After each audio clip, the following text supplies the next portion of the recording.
evening, everyone. Welcome to Bunkerzilla UK on Twitch, and welcome to the very first video edition of Film Raw. It's the place where we digest the latest movie news and movie reviews. And I am one of your hosts, Ian Bolton, and I'm joined, as always, by my cinematic partner in crime. It is, of course, Christian R. Allen. Oh, wow, you actually let me be on the video. I thought you were just going to delete my feed before I could say anything stupid and embarrass myself in front of literally 5 people.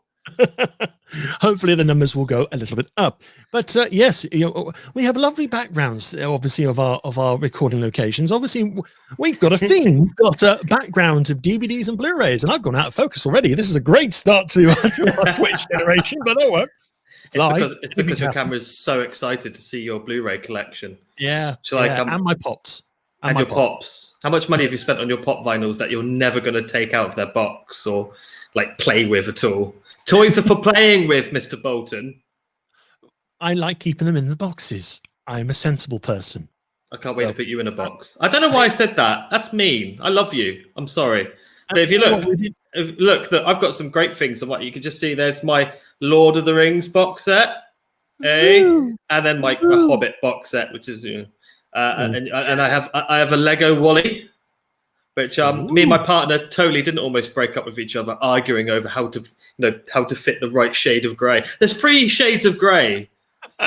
Right, on the Lego pieces, and I could differentiate them all. She couldn't differentiate any of them. And I'm like, no, it's that one. It's that one. I mean, we did make the mistake of trying to build it at like midnight, tired and slightly inebriated. So I'm amazed that she agreed to marry me. But little Terminator skull here. I got that as leaving. That was my leaving present for when I left Red 5, the ultimate gadget shop, which no longer exists. It was swallowed up by mankind. So yeah. Anyway, we will touch more. I thought we were just talking about our film collections for the whole evening. Okay.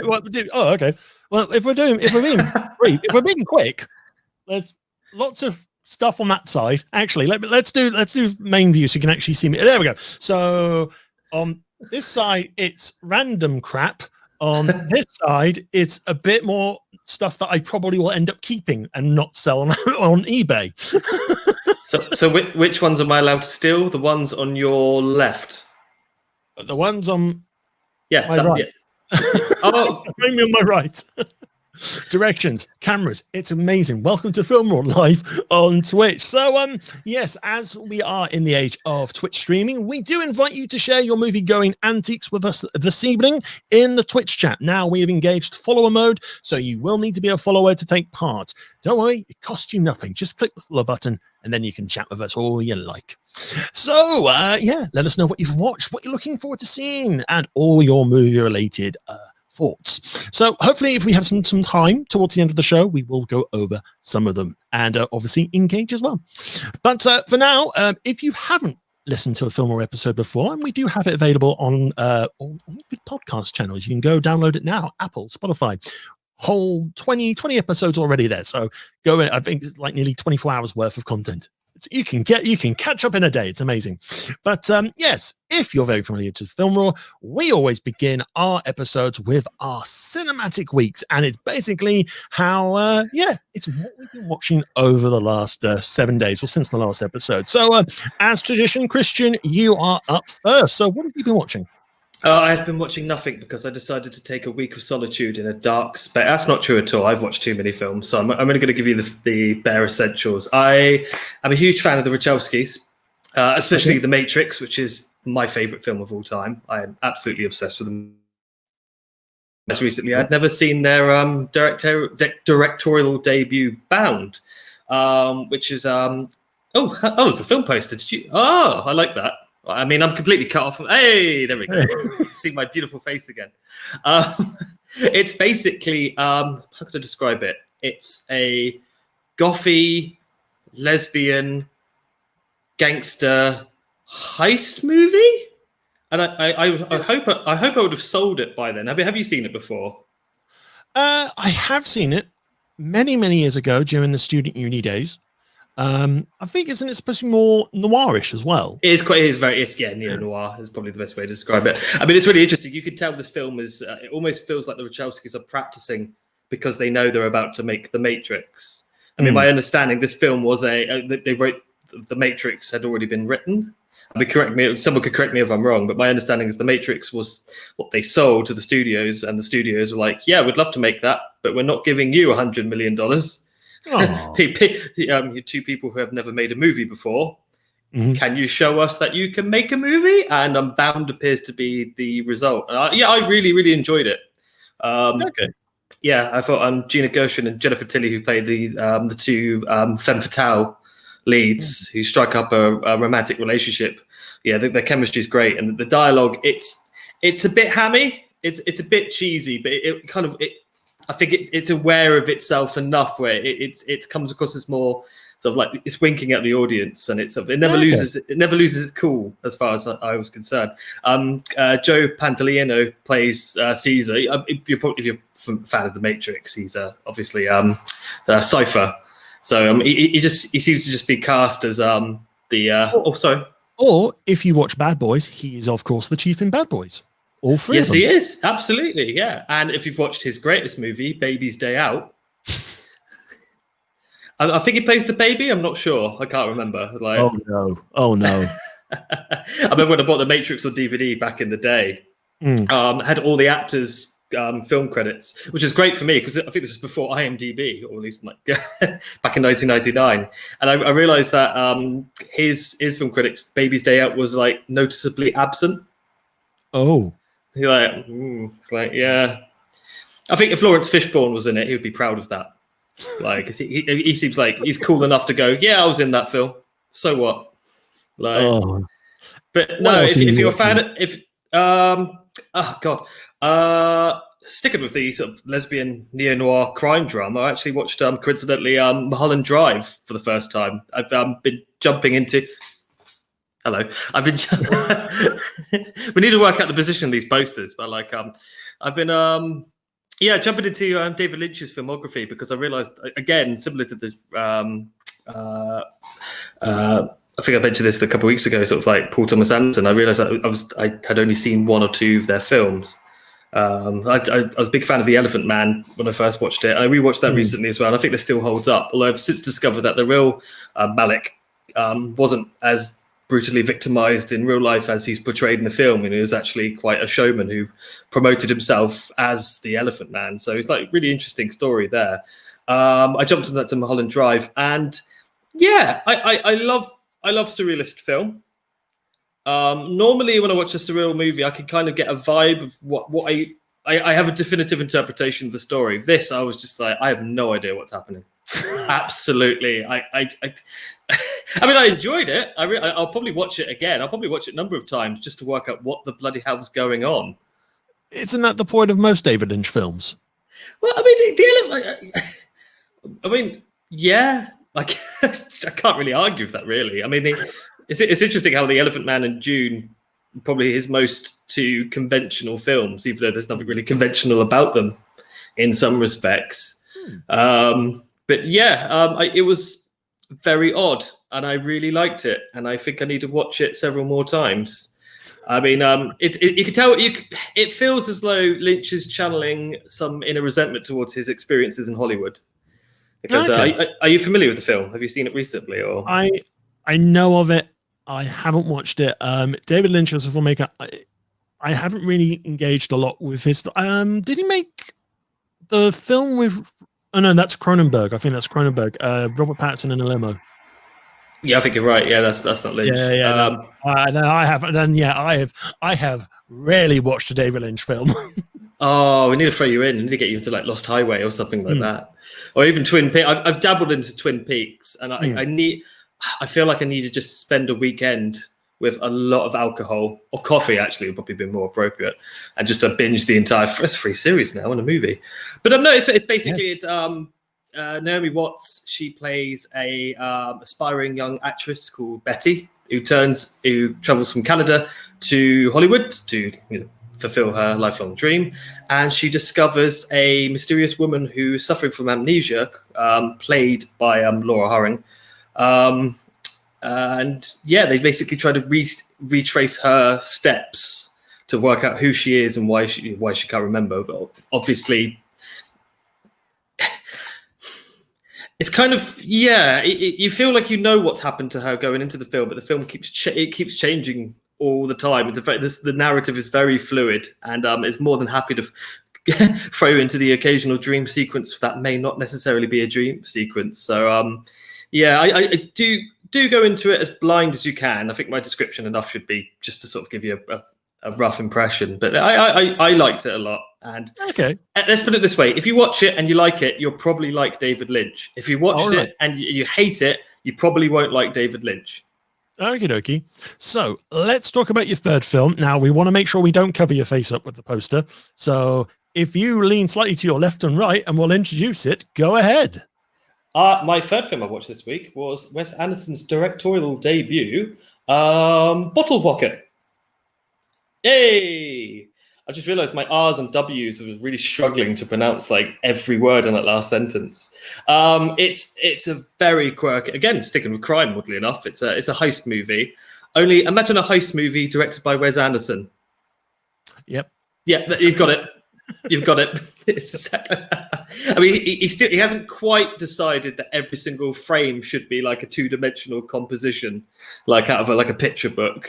There is actual movement of the camera, which is quite shocking, because even by the point he got to is the Royal Tenenbaums, which is I believe his third major feature. The camera is fairly static, and it looks like those kind of movies. And I love his framing choices, especially I thought the Grand Budapest Hotel was just spectacular. But Bottle Rocket is very much, you can tell this is a young filmmaker, he's almost throwing as many ideas as he can. I think Owen Wilson actually co-wrote the script with him, and both Wilson brothers, Luke and Owen, star in it. It's interesting actually, because although they look like brothers, you never feel like they actually are when they're together on screen, when they're playing separate characters. Am I just really? I'm not sure. We may need to look into that during the intermission break. We need to do a whole special on whether or not you can tell Luke and Owen Wilson are actually brothers. There was the Bottle Rocket does have the very first wow. I counted one. I don't know if there's more in it, but there was my ears just sort of like.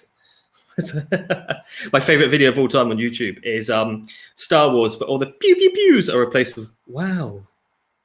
I can raise that. John Wick gunfight in his house. All the gunshots are wows. That is even better. I concede to that. That's phenomenal. Also, just chipping in a little bit on Bottle Rocket. I mean, I got the poster sorted out for the show.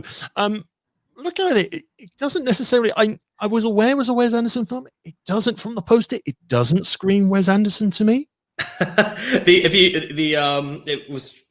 got it on the Criterion Blu-ray, and I think Wes Anderson hand drew the poster for those. And if you look at the current poster, you would tell absolutely. Okay. But I mean, at this point, no one knew who he was. No one knew what style of filmmaker he'd become. So yeah, it does look a bit like generic 90s action-esque.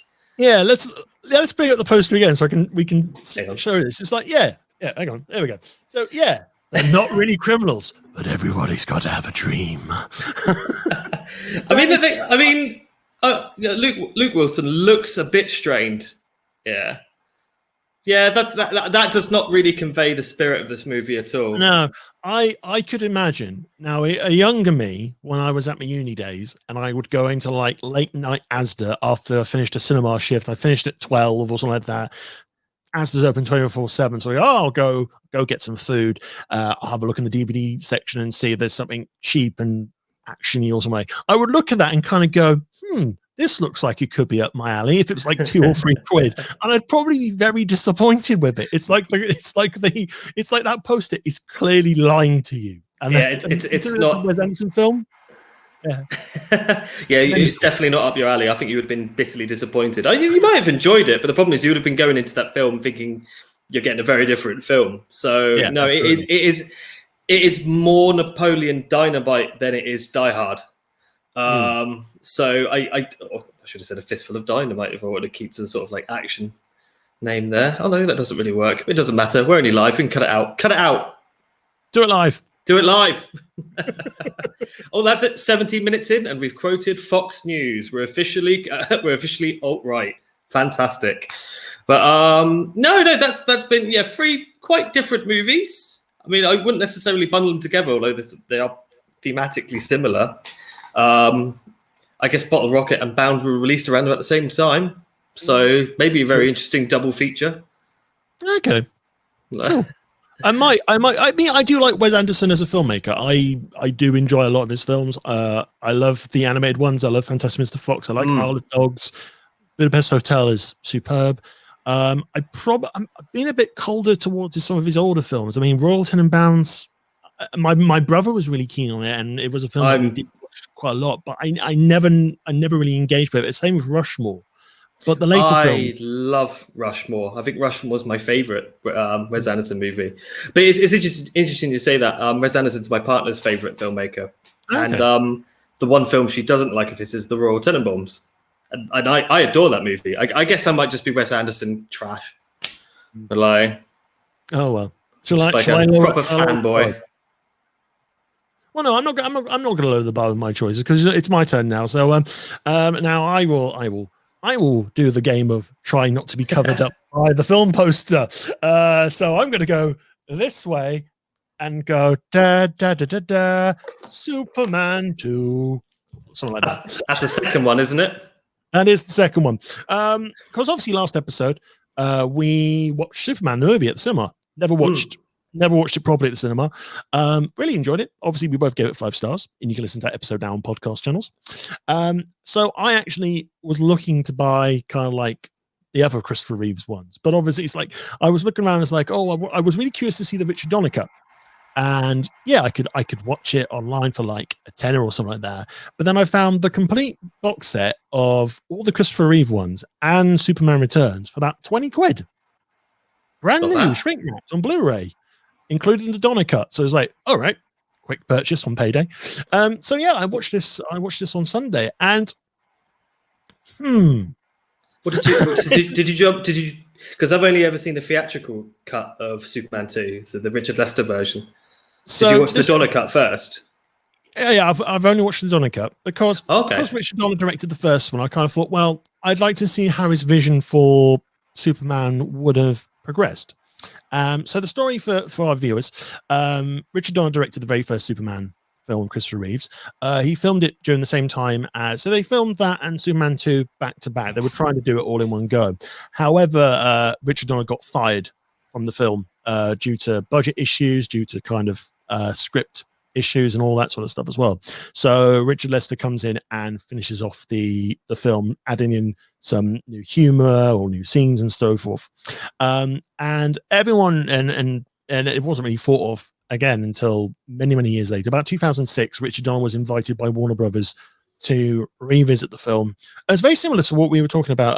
I talked about the similar with Payback a few episodes back, where Warner Brothers said, "Hey, do you want to do your original version as best as we can?"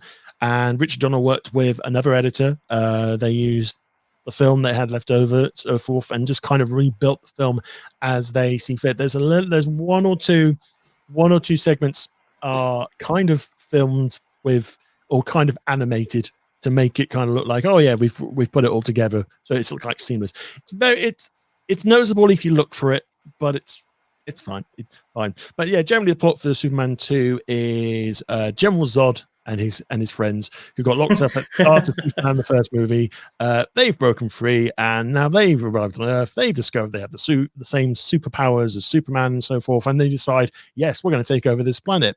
Same time, Superman and Lois Lane are getting together. They've become an item. And Superman wants to just be a normal person. So he decides, you know what, I'll give up my powers. What could possibly go wrong? So, and thus that's the main crux of the film.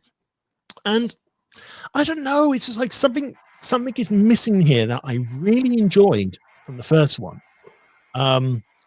It's like, don't get me wrong, certain bits work. I mean, Gene Hackman's good. Terrence Stamp is menacing as Zod. Christopher Reeves is really good as Superman as always. Some of the set pieces, like the fight in New York City or Metropolis.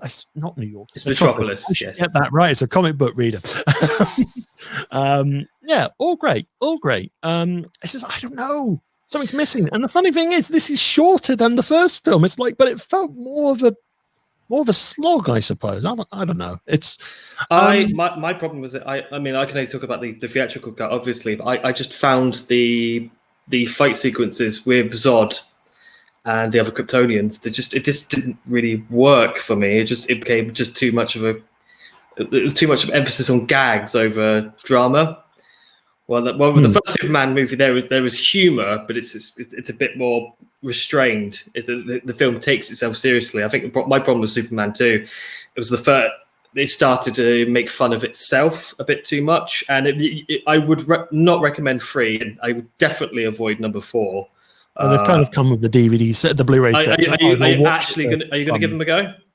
I probably will. Probably I'll just, if I'm really bored on a Sunday afternoon, I will probably do so. Because Superman 3 is basically the Richard Pryor show, and Superman is just there, who ends up fighting what is clearly meant to be Brainiac, but they decided not to call it Brainiac.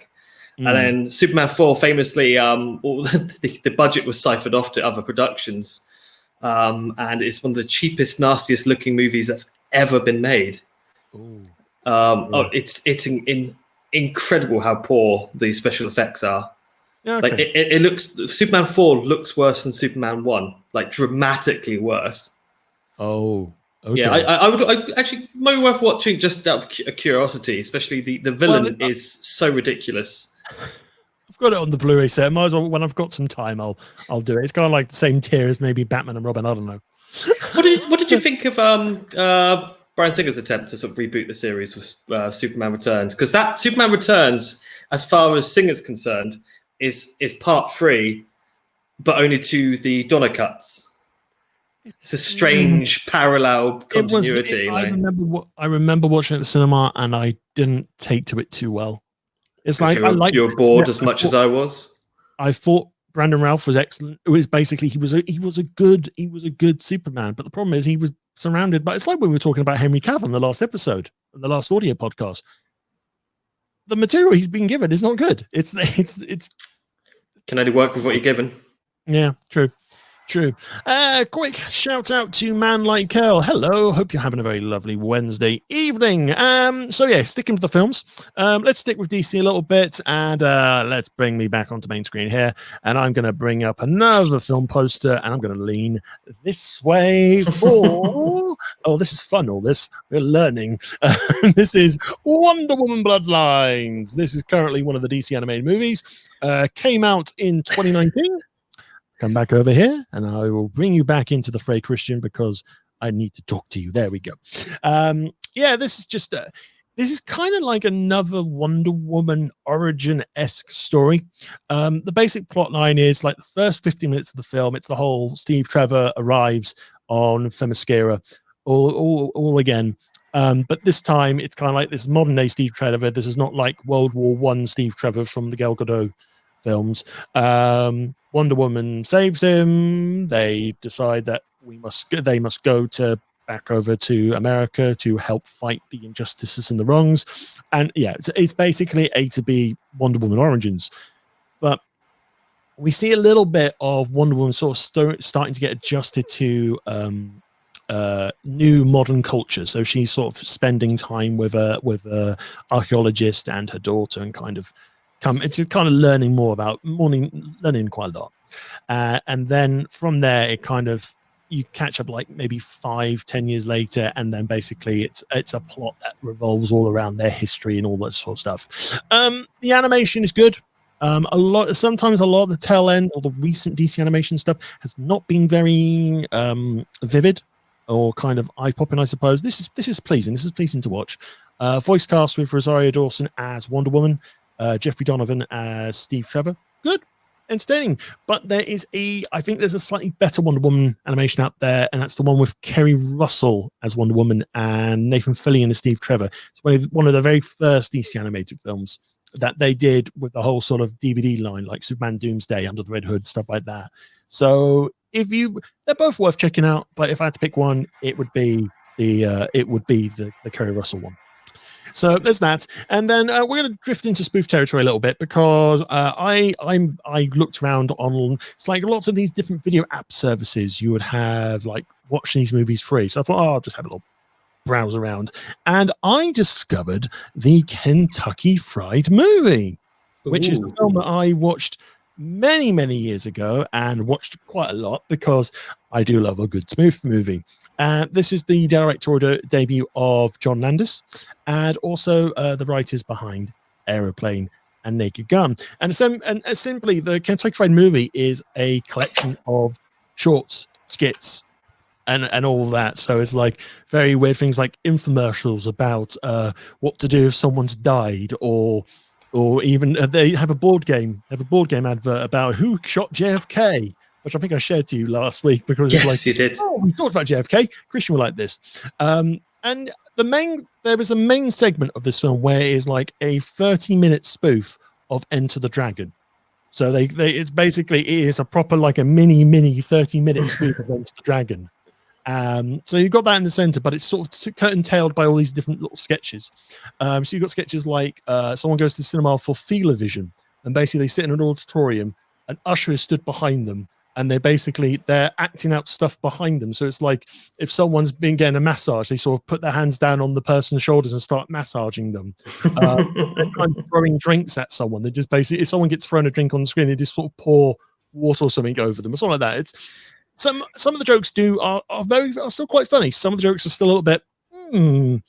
If they aged a tad badly, a little bit, but at least you can appreciate it's nice to see like the beginnings of a craft, like beginnings of how the Airplane team came about. In counterbalance, there is the Onion movie, which is based off the Onion website, which is pretty much, it's kind of like if anyone's a wrestling fan, Kayfabe News or Geek Culture, I think there's like Hard Times or something like that. Or Private Eye, something like that. It's very. I had to stop reading the Onion because I was getting so good at working out what the real news in the world was based on their parody story. True. It's just like this is not helping. Like, well, the Onion movie was released in the US as Onion movie. How do you think it got released in the UK, Christian? Parody news film! Exclamation mark. You are close. News movie. No, don't tarnish it with these bloody awful, scary movie clones. No. On one side, the Onion movie. Again, the Onion movie is another collection of shorts and sketches, topical humor, all that sort of stuff, against like a very thin background of a corporation taking over a news station and so forth, and they're trying to promote their brand new film called Cock Puncher, which is a trailer they show. It stars Steven Seagal as a man who just happily punches people in the groin. Oh, please tell me Steven Seagal actually plays himself. Yes, he does. Find it online. It is amazing.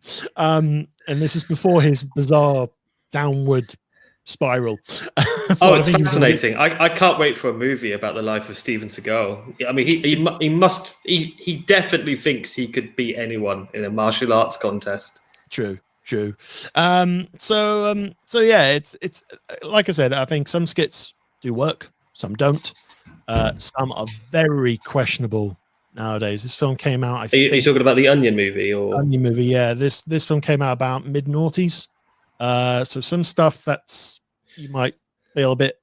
Again, in today's social climate, there's stuff that I saw the joke and I just went, yeah, that would never be shot today. So are you saying like early Zucker, Abrams and Zucker movies are probably more politically correct than a recent news spoof?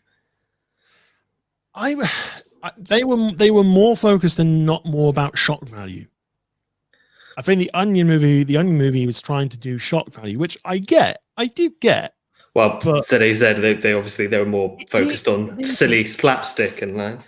It leaves a bad taste in the mouth. It's like you kind of go, oh, that's a funny joke, and you just go, oh, that's quite horrible.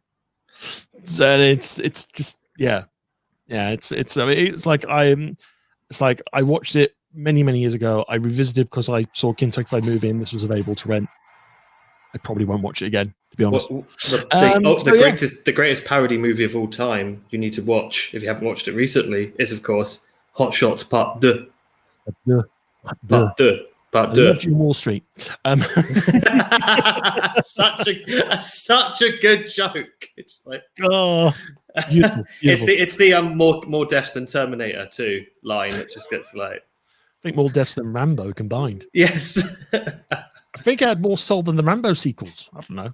I hope so. Anyway, that's our cinematic week. So let's move on into some news. Now, one of the big news stories that's kind of developed in the cinema world over the last 24 hours, it's like we had some news items and we were going to go, oh, we'll talk about this, we'll talk about that. And then, no, lo and behold, Disney Plus decided to announce that Mulan is going to Disney Plus in the US from September. And I have a lovely image of Mulan to share. Where is it? There it is. Mulan. Yes. It is going to Disney Plus in the US. Now, again, we've talked about this before on the audio shows of obviously how cinemas and film studios are reacting to COVID. So this is how Disney are reacting. They've had to push back Mulan. They've had to push back Black Widow as well. So Disney announced yesterday that they are going to release Mulan in America in theaters and as a premium purchase for Disney Plus subscribers. Premium purchase? When you've already spent a ton of cash on the bloody service. Yeah. And it will cost you $30 or $29.99 for a 24-hour rental. 24 hours? Yep. That's what I've got from my notes on this. I mean, Disney have been I was about to swear live on Twitch. I don't want to get us banned. Disney have been a pain in the backside when it comes to their release strategies over the last several decades anyway, especially the home release market. The way they artificially create demand by sort of like releasing films only under limited editions, even though if you could probably So I'm not surprised that there's some annoying jiggery pokery at hand here. It's just the idea of I don't know. I think it's a bad precedent because what's them just. It feels like they're going to do this with every major release.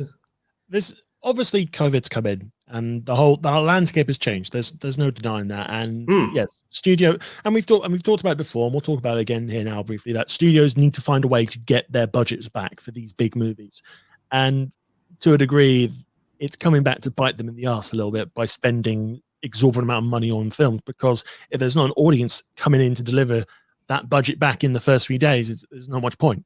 It's going to be a loss. Mulan. Do you feel there's much of a buzz for Mulan? I don't really feel as though there's They did some advanced screenings, I think, with critics a bit earlier before lockdown began, and it was getting some decent buzz. They were saying it was probably one of the better live action films, and I'll be honest, looking at the trailers, I probably believe that because it feels more like they've taken the strand of the animation, the story from the animation, but they've obviously been a bit more respectful and a bit more focused about the storytelling aspect of it, I suppose, the historical aspect of it as well. But more sensitive to sort of Chinese perspectives. I'm aware that the animated feature did not do very well in China at all. In fact, there were several scenes which were seen as quite disrespectful. The idea of an emperor in China bowing to anyone was seen as quite shocking, from my understanding. So there seemed to be necessary revisions to the 90s version. Certainly, the singing element as well was quite contentious, I understand. It's not so much more critical response. I just don't feel like there's a particular hunger amongst general cinematic audiences to see this film. Definitely, actually, to be honest, I don't know if there's much of a hunger for Black Widow at the moment. Well, we'll touch on Black Widow in a few moments, but I think my usual. I've not been a big fan of Disney doing their reimaginings. I have not. No, I think it's I've been on the record here on other Bunkerzilla shows, on the Bunkerzilla website. I am not a big fan of them. No. But there are bits and pieces in those I do like. It's like I didn't mind Beauty and the Beast. Aladdin is passable. Absolutely detested The Lion King. Really did not like The Lion King. It's like I can appreciate what they were trying to do. It was just a very bad carbon copy. And it's like they did nothing new with it. I think with Mulan, there is a bit of potential there because they're trying to do something a little bit different, a little bit more historical based with the material, and I think that might work. And I think out of all the live actions, this has probably been the one I've been kind of gone, you know what, I wouldn't mind seeing that, to be honest. But yeah, this is the thing. This is the thing with Mulan, and in particular Black Widow as well. These are two very big Disney tentpole releases at the moment, and these are female-led films. So I understand Disney's thought process of putting Mulan on Disney Plus to obviously get money in, but it's not going to set a really good image for equality and diversity in that sense.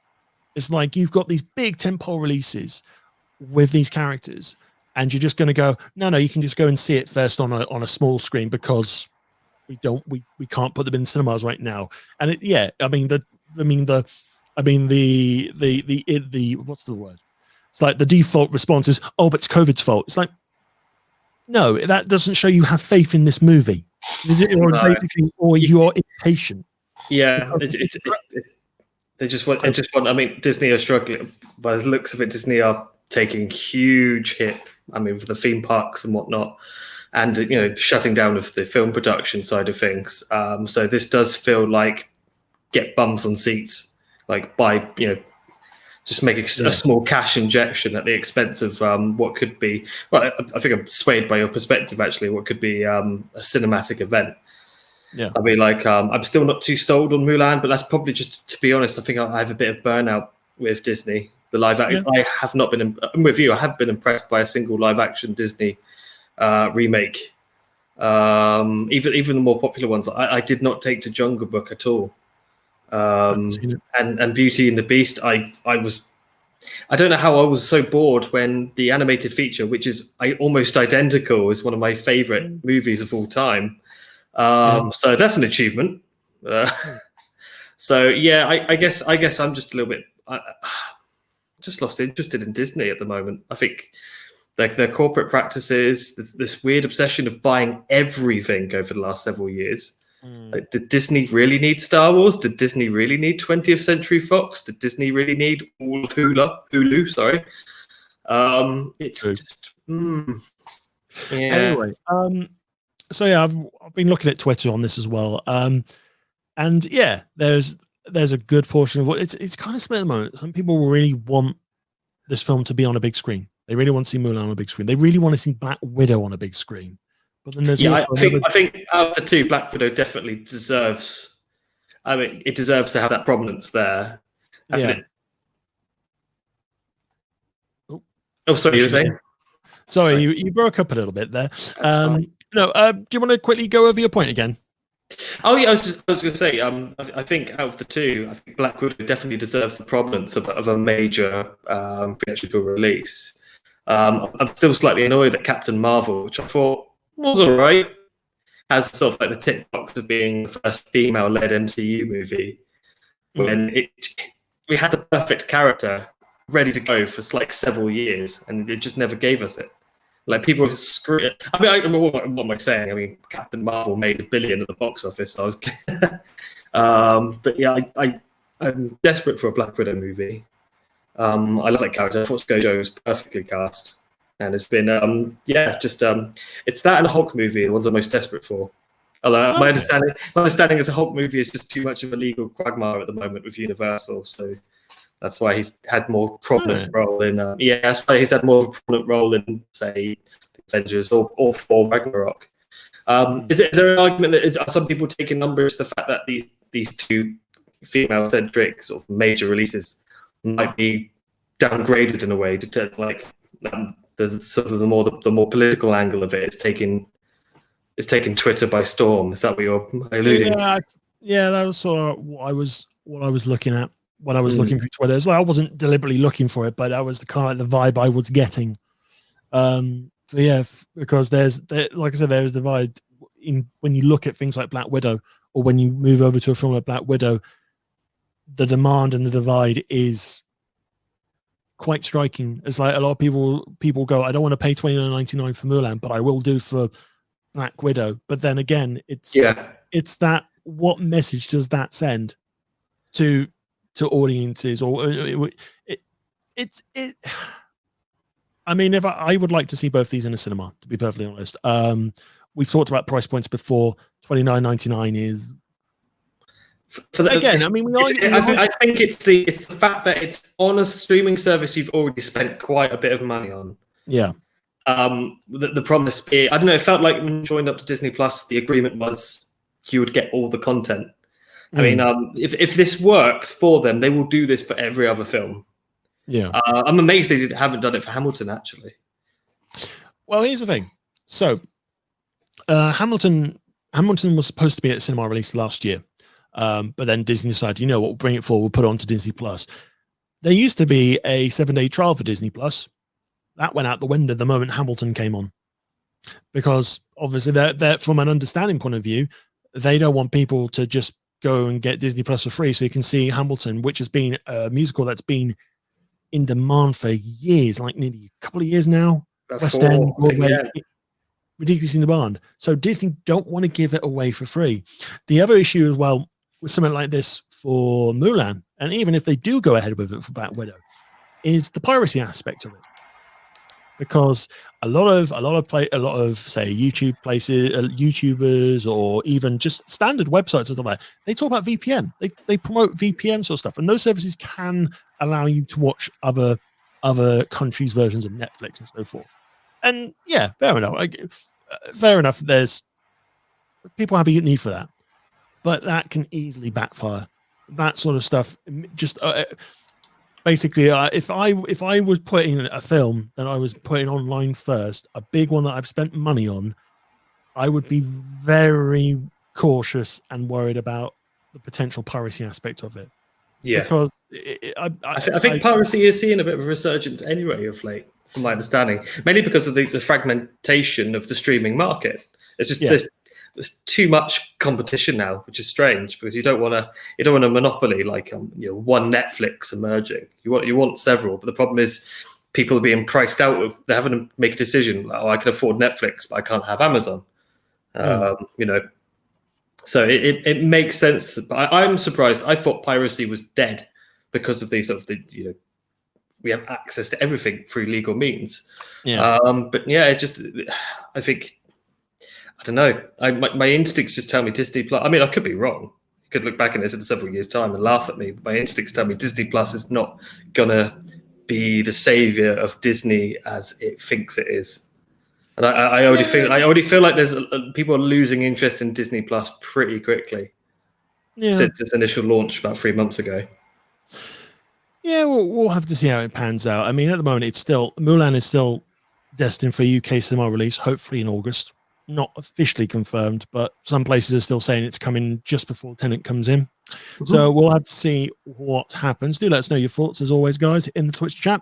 But yeah, let's quickly just dive on, because obviously we're keeping on time here. Let's quickly dive on to the Universal and AMC Cineworld agreement thing. Now, obviously we've talked about this again before, and now things have seemed to have reached a sort of mutual agreement. Now, Universal did the digital releases for things like Invisible Man, The Hunt, Emmy, stuff like that, Trolls World Tour.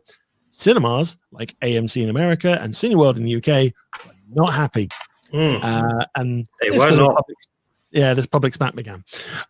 But in the last week, they have come to terms on a new window deal for films.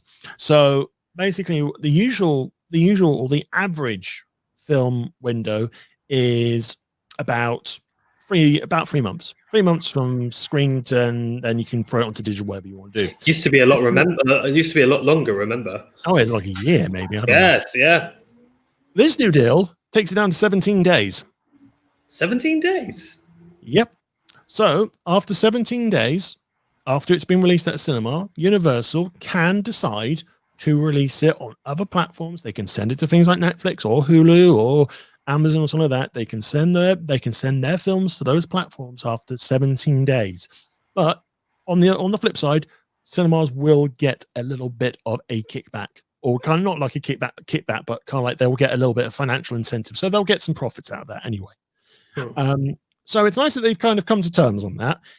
It's going to be very weird to see how that's going to handle with Universal Films, because Universal don't necessarily have any big releases coming up until No Time to Die. And I will be stunned if they try that with No Time to Die. I don't think they will. I think it gives them a bit of elbow room if certain films that they really, really want to push at cinemas, they don't have the room to do it because of COVID, or they don't have the faith in the budget, or that no, not the faith in the budget, the faith in the box office. If they're a bit unsure on the box office returns, it gives them an out to start getting money back in for that film. So to that, I understand that. But again, I think the things with Disney, they all link together. We're entering a very weird period for cinema going, especially from a distributor point of view, in terms of a leisure center point of view, in terms of the cinema exhibitor as well. So we can muse about this. It's like we're not going to find out until Disney go ahead. It's very much like my thoughts on Disney Plus. It's we can't predict anything. I mean, 2020 is so unpredictable. Yeah, it's just ignoring film. The things that happened this year. If you were to tell me in January this is going to happen, then this, then this, then this, but that'll be nothing compared to this, and then this, and this. I'd be like, no, nothing could be worse than 2016 when everyone died.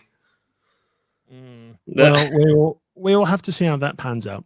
Yeah, but yeah, I think it's a good thing. I mean, I think it's a happy compromise as a viewer, because I mean, what's 2 weeks really? I mean, like if you're planning on seeing Trolls 2 World Tour and you were going to plan on watching it at home, you're not going to be resentful that it's available at the cinema 2 weeks beforehand, are you? I mean, no. Right. Like if it was 3 or 4 months, I think that would be in this climate, I think that would have been a bit silly, to be honest. Yeah, absolutely. But anyway, do let us know your thoughts. We are here in the chat, so do get in touch. So we've got one more little bit of news before we move on to a brief intermission, and then we go on to the film reviews, and that is the unfortunate passing of Sir Alan Parker, who passed away last week, age 76. For all you film fans, he's the director of films such as Evita, Bugsy Malone, Fame, and a film that you're quite familiar with as well, Pink Floyd The Wall. Yes, that's just because I'm a sad prog rock fan. I mean, like, yeah, if you're a fan of Pink Floyd and you haven't watched the cinematic adaptation, I mean, it is one of the most soul-crushing, depressing things you'll ever see in your life. But you'll love it as well because you're a Pink Floyd fan, and there's an element of masochism there. Bob Geldof actually stars in it, oddly enough. He plays Pink, who is the lead character in the album Wall.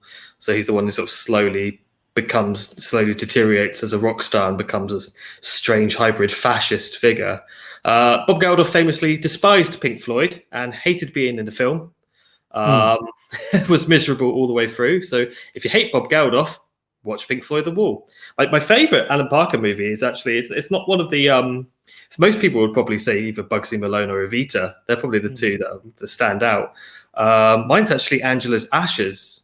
Oh, yes. I think it's one of his later releases. Yeah, it's not an easy tale, but it's a fascinating story, and it's generally captivating. Sort of seeing this awful poverty that experienced in these parts of New York and Ireland in the early parts of the 20th century, from the lower working classes. It's just generally horrifying, but it's a very well crafted and very sensitive portrayal. I would recommend it.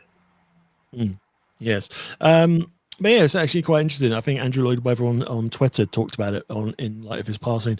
He seems to be one of the only few directors who can get the movie musical right. Because you do look at Evita, Bugsy Malone, and Fame, and even Pink Floyd. They are musical based films. Yeah, absolutely. Yeah, and he definitely got Evita right, because I couldn't stand Evita the musical, and I didn't stand the film. I couldn't stand the film, so he definitely caught that right. Like, I remember watching. That's a swipe at Andrew Lloyd Webber, by the way, not Alan Parker. Like, he's a brilliant filmmaker. Yeah. So yeah, it's a great loss to British filmmaking. But yeah, that is Alan Parker. Rest in peace. 76 years old.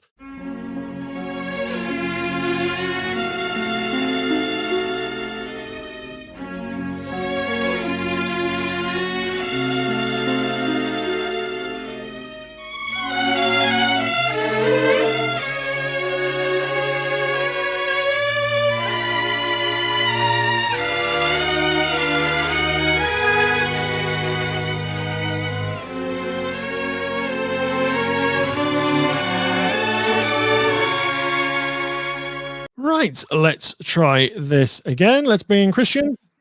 Hey, can you hear me all right? I can. Can you hear me? Yeah, you're perfect. I think my laptop's just died. It's an old one. Can you hear it? Can you hear it? Hang on. Just go. Just that's fine. I'll review you. I'll review with you on my iPhone. Thank you, television. Okay. How is 4G doing a better job than my actual Wi-Fi? I have no idea what's happening. Not too bad. So yes, Bad Education. This is the story of a beloved superintendent of New York's Roslyn School District, and his staff, friends, and relatives become the prime suspects in the unfolding scandal of embezzlement of public funds in the American school system. I was just briefly explaining. I explained briefly as well before we had the technical issues about the film originally being at film festivals before HBO came in, picked it up. So it's technically now a TV movie, despite the fact it's not really a TV movie in the slightest. No, I mean, it's a restrained movie. I mean, it's not over the top, but it certainly feels more cinematic than made for TV. We were talking about a few weeks ago. We were talking about The Queen, which definitely feels like one of those daytime Channel 5 movies, only good. Okay. Which is so you can tell if a movie's been like, oh, this was clearly meant to be for like the Beeb, and it's just been bumped up to like because they want to get an actor in their Oscar nomination or whatnot. Yeah. So we'll often just have BBC Films, just like. Oh yes. Yeah. Just before we carry on, hello to the raiding party from Shropshire DM, joining us with a party of 7. So there are going to be quite a few extra viewers joining us in a few moments. So yes, we are currently talking about Bad Education starring Hugh Jackman. We did show an image of him with a lovely smoothie. We'll do that again just to know what film we're talking about. There we go. It's not the Whitehall film. Those smoothies throughout the movie looked absolutely disgusting. Like just mate, have a bacon sandwich.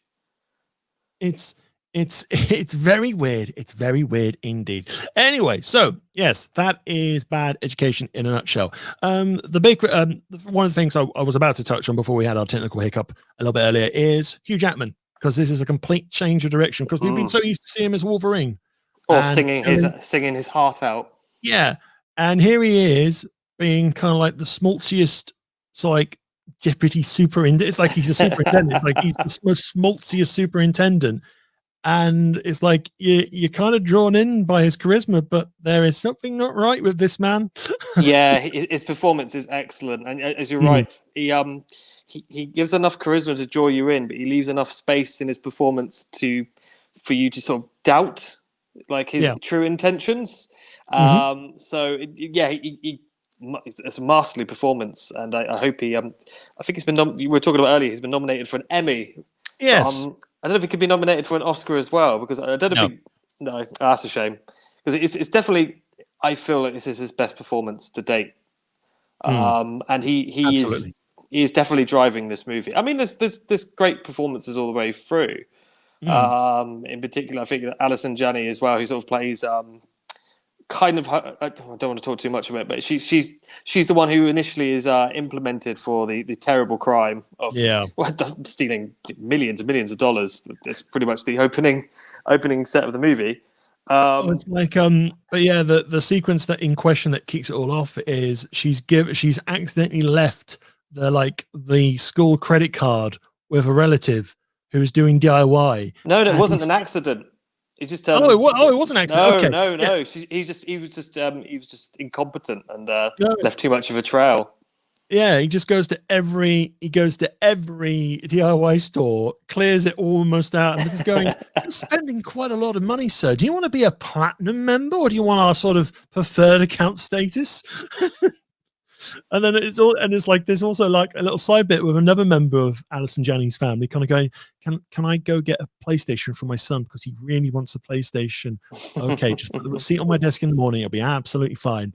But then it's also I've also bought quite a bit from Macy's.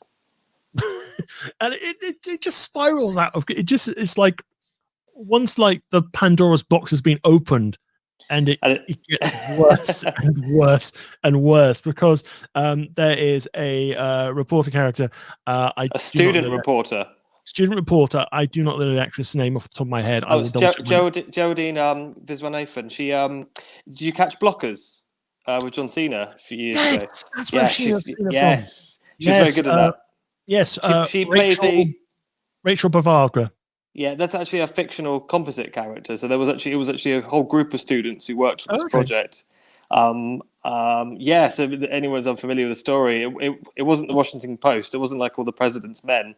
It was just the students themselves just going through the paperwork and realizing, hang on a minute, where are these millions of dollars going? Yeah, and the fact is like this genuinely happened. This absolutely happened, and it's not to the end they sort of reveal how much money was embezzled.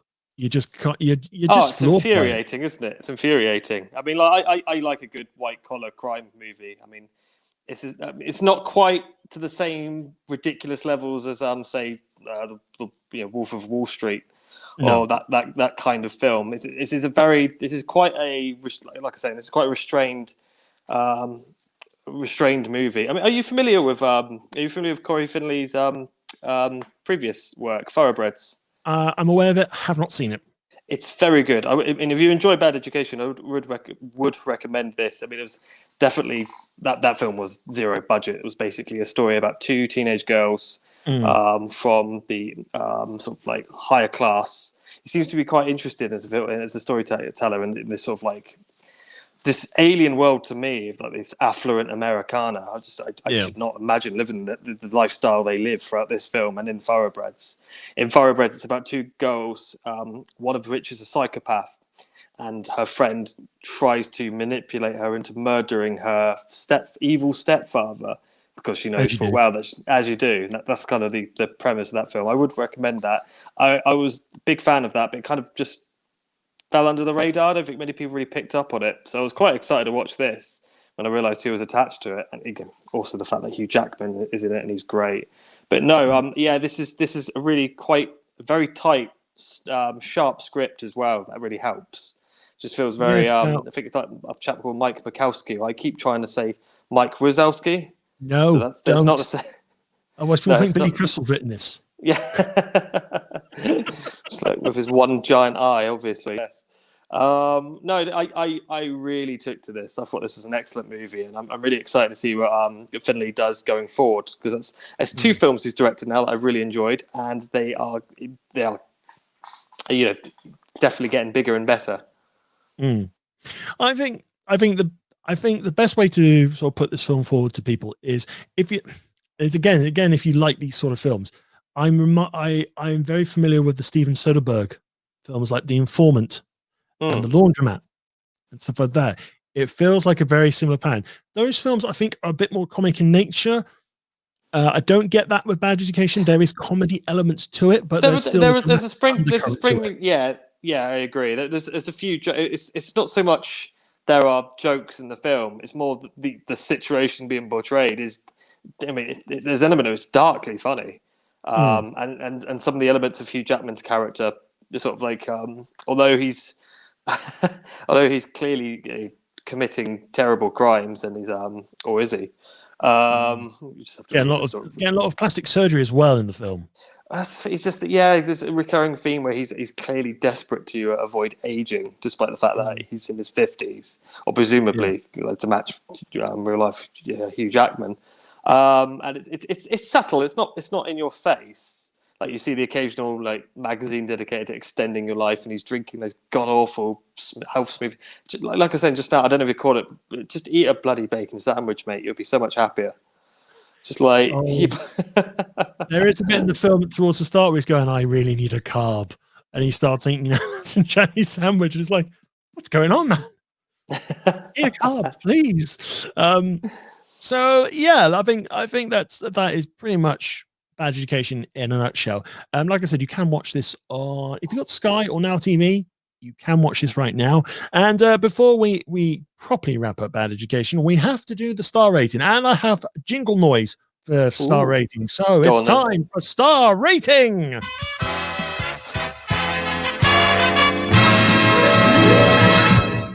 So let's decide the stars. 4? Oh, who's going to go first? Who's going to share their star I ring? just 4. You go 4? 4 stars, yeah. Yeah, I'm completely with you. 4 stars. Hey. 4 Bad Education. Really good performance from Hugh Jackman. It's a really good ensemble as well. It's nicely paced. It's you hardly look at it watch. It's really worth watching, especially if you like those sort of true life crime, white collar stuff. Do watch it. Hope you enjoy it. If you have seen it, do let us know in the comments. We are on follow only mode at the moment, so you will need to follow Bunkerzilla on Twitch to let us know your thoughts. So let's move away from let's move away. Let's what from the good film to the other film? Oh no. Okay. Unfortunately, I don't have a trailer to play for these films, but it's like basically I picked the perfect image for the next film we're going to talk about. So basically you're in traffic and bad things aren't going your way. They're just not going your way. And you look across outside your driver's door to this. Yeah. It's a very angry Russell Crowe. No one wants and he's to see upset that. because you haven't learnt manners. So we are talking about, I'll bring up the banner now. We're talking about Unhinged, which was the first major cinema release in the UK last week. And the plot, if you call it a plot, it's a very simple plot. Basically, Russell Crowe plays. No. We'll bring Russell Crowe in a little bit later. So we have Karen Pistorius as Rachel. She is a divorcee. She's going for a nasty divorce. She's trying to look after her son. She's trying to balance her job. She's trying to balance her family and matters and all that sort of stuff. And unfortunately, she's running late. She's running late on the way to work. So she's getting in the car with her son. And unfortunately, in their travels, they come across a pickup truck just stopped at a green light. And she gets really annoyed and toots the horn very aggressively. As you do. Turns out said person, played by Russell Crowe, known as this is how he's credited in the film, the Man. Russell Crowe, the man in the pickup truck, does not take too kindly to that, and it becomes apparent that Russell Crowe might be a bit of an unstable person, because even at the start of the film, you may or may not see him pretty much set his ex-wife's house on fire and butcher people with a hammer. So Russell Crowe, in a sense of moral righteousness and also slight potential derangement, decides to teach the poor divorcee the meaning of a bad day by stealing her phone, tracking down her closest friends and family, and hurting them.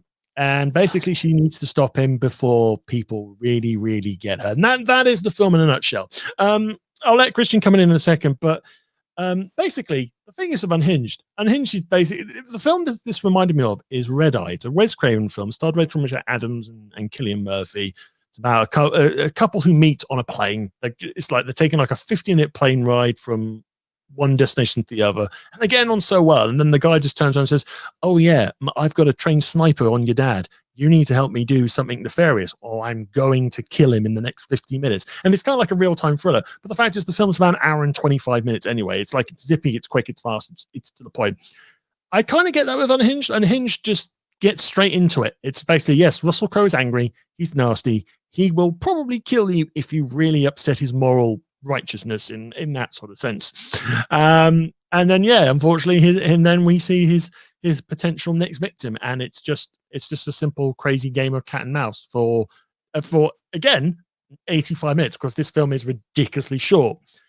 If you ask me to say anything else, if you want me to say if there's anything of substance, there is fuck all substance in this film. It's just popcorn frills in a sense. But I know you definitely do not like this film, so I'm gonna give you the floor. So this is all down to you now. Right. So would you like to hear my one word review of Unhinged? Okay. Unimpressed. Okay. Would you like to elaborate? Immediately. Yeah, absolutely. So, first problem with this film is Russell Crowe himself. He is not threatening. He looks absolutely ridiculous. He looks like a poor man's John Goodman. Yes, I will give you that. You know how John Goodman, he can play menacing roles. I mean, like 1, 2, 3 Clover. It is 1, 2, 3, isn't it? I can't remember the number. 1, 2, 3 Clover. 10 Clover. There we go. 10 Cloverfield Lane. He is terrifying in that, and he does. He convinces. He terrifies you with a controlled inner rage, which you and sort of a very. It's hard to describe. He knows how to channel his physicality in order to intimidate, unnerve the audience. Russell Crowe feels like he's gone the other way, and it just comes across as a strange parody of that kind of role. He was more. What's Popeye's rival? Oh, Bluto. Yeah, he looked more like that. And so you're saying that this is Bluto in real life? Yeah, it did. I mean, I was convinced he could hurt people, but I laughed when he started being unhinged, and I noticed other people in the cinema were laughing as well.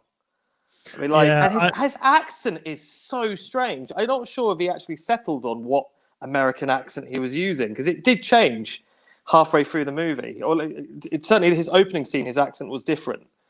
Yeah. But yeah, I just thought this. I love Russell Crowe. He's one of my favorite actors. He was abysmal in this, like really, really bad. And the problem is, if you're going to frame a whole movie around the sort of like the snapped vigilante who's going to like murder innocent people because of his warped sense of justice, you need to carry this on the performance. And I don't think he carries this well at all. The Karen Pistorius character who he's hunting couldn't give a toss about. Like, it's very paper thin, isn't it? It is paper thin. Every piece of dialogue she utters for the first...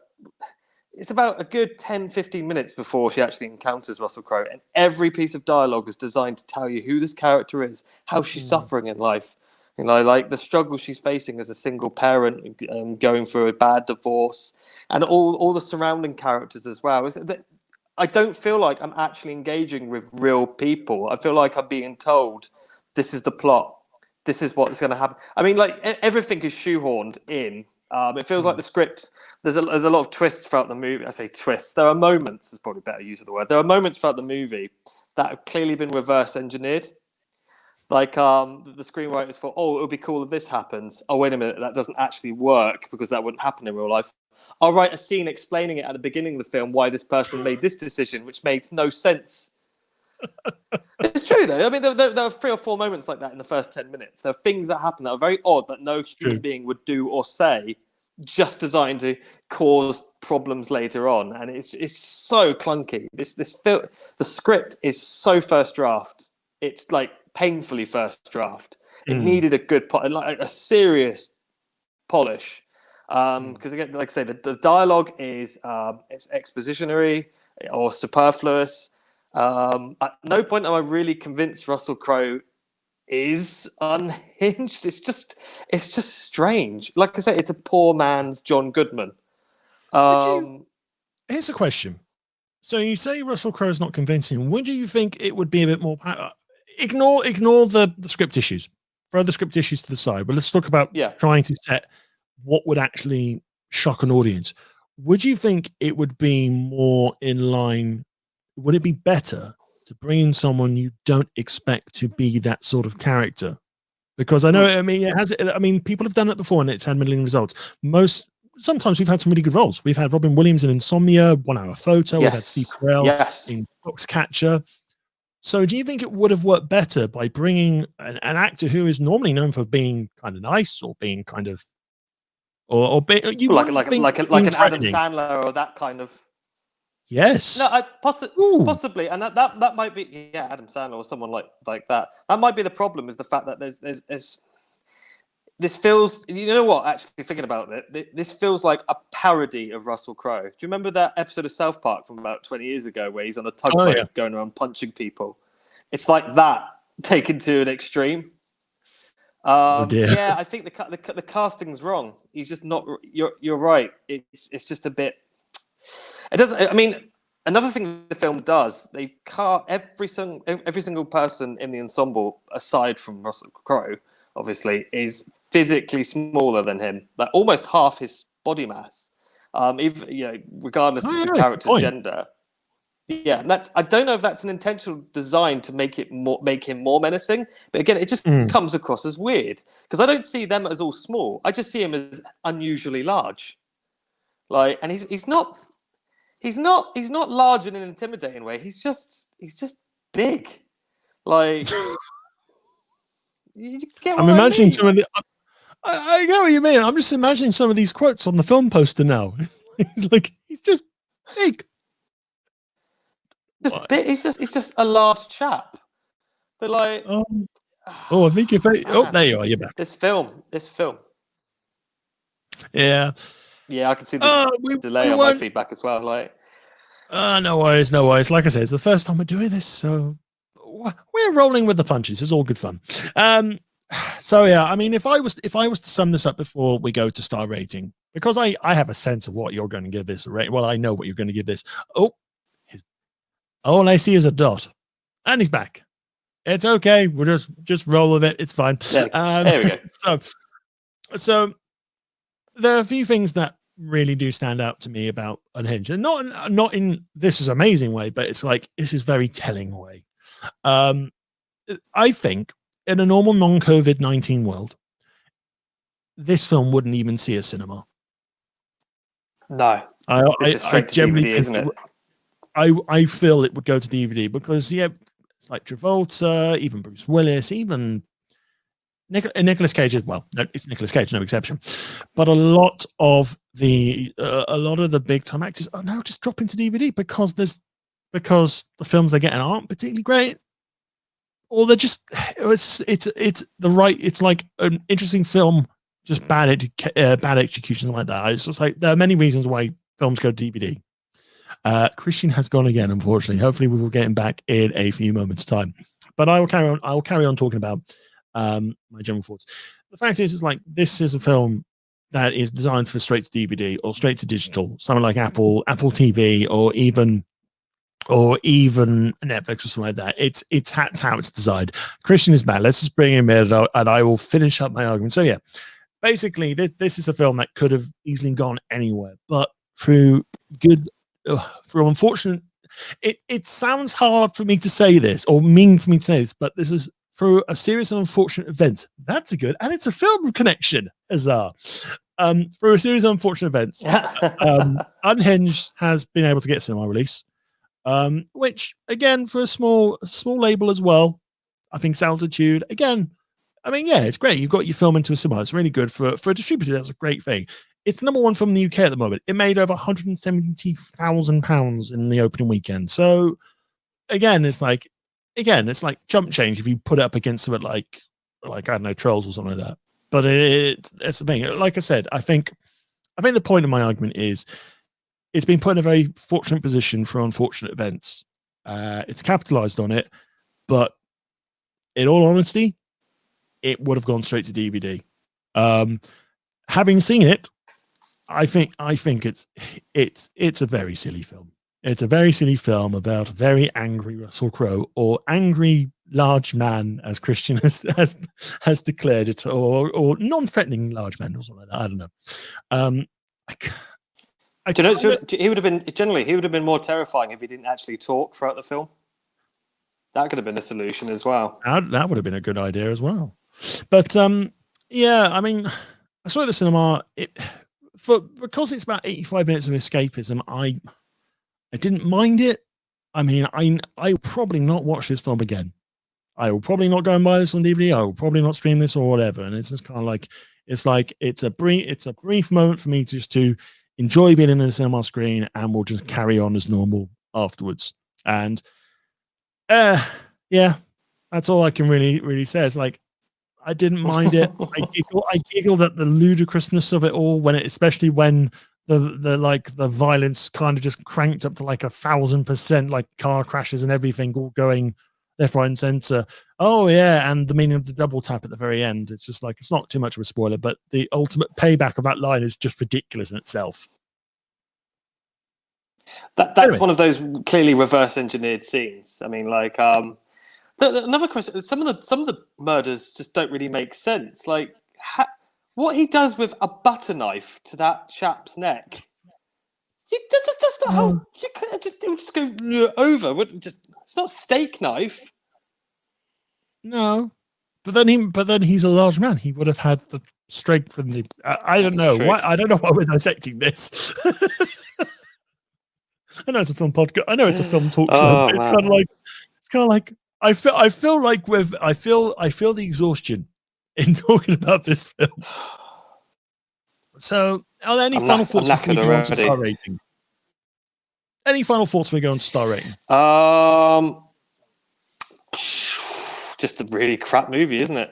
No, I'm a bit disappointed because this is the first original feature, a first new release I've seen since lockdown, and I was within minutes of this. I went from being bored to annoyed. I think annoyed is worse because I can kind of deal with bored. I mean, I'll give the film some credit. Some of the chase sequences were good, but nothing to make the film stand out.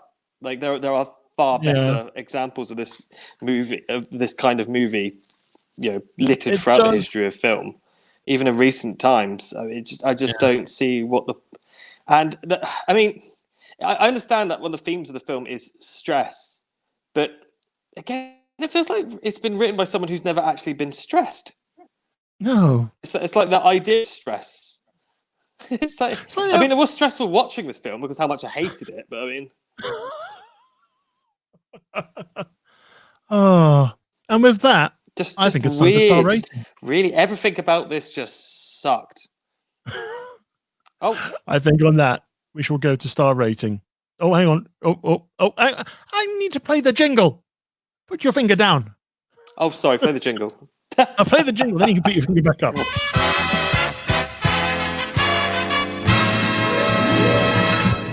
How many are you giving this, Christian? 0. No, 1. 1 star. 1. Was that why you had your finger up? Yeah. Oh, yeah. I wasn't getting your attention. That was my, Okay, so I was thinking before we went there. Just give it 1 star. I've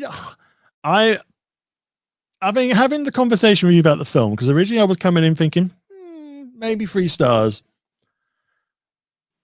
You are kind of right in a way. Some of it is not great, and I did kind of have some enjoyment with the film anyway, just for how silly and stupid it was. So with that, I will go 2 stars for this. So are you happy to round it up to 2 stars? Yeah, because it's not as bad as Artemis Fowl, so that's fine. No, that's the measuring stick nowadays, isn't it? Absolutely, yeah. Yeah. So there you have it, Unhinged. 2 delightful stars. They tried, but it didn't necessarily pan out well.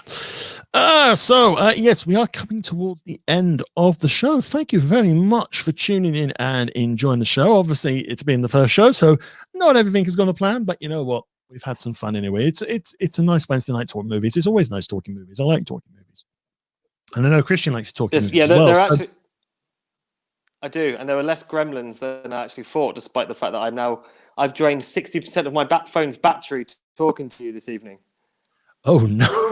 Well, before it completely drains, we better kind of wrap up here. So, thank you much for watching. We will be back next week. Next week, we're going to talk American Pickle with Seth Rogen, because that's coming to cinemas on Friday, and we are also going to celebrate the birthday of Alfred Hitchcock by rewatching Psycho. So those are the film choices that we have lined up. And as always, if you would love to share your thoughts about the films we've covered, or even just general films you've been watching in general, give us an email, filmroll@bunkzilla.co.uk. And of course, you can follow us on Twitter, Twitch, and Facebook at Bunkzilla UK. And there is as well a whole world of podcasts to enjoy. If you like films, check out Real History. It's all about the historical accuracy in film and TV. It's hosted by Hugh David and Jenna Paintman. There's also Hustlers of Culture of Hugh David and Leslie Pitt, where you also have The Big Stomp, that's hosted by the Ranty Man, Andrew Rotten Davis. And we also have the returning binges and box sets as well for all you TV fans out there. So there's a world of content to explore on bunkzilla.co.uk right now. So do pop us a little visit over there. But until next time, thank you very much for tuning in. Hope you enjoyed the show. I've been Ian Bolton, and I've been joined by Christian R. Allen. Until then, bye-bye. Bye.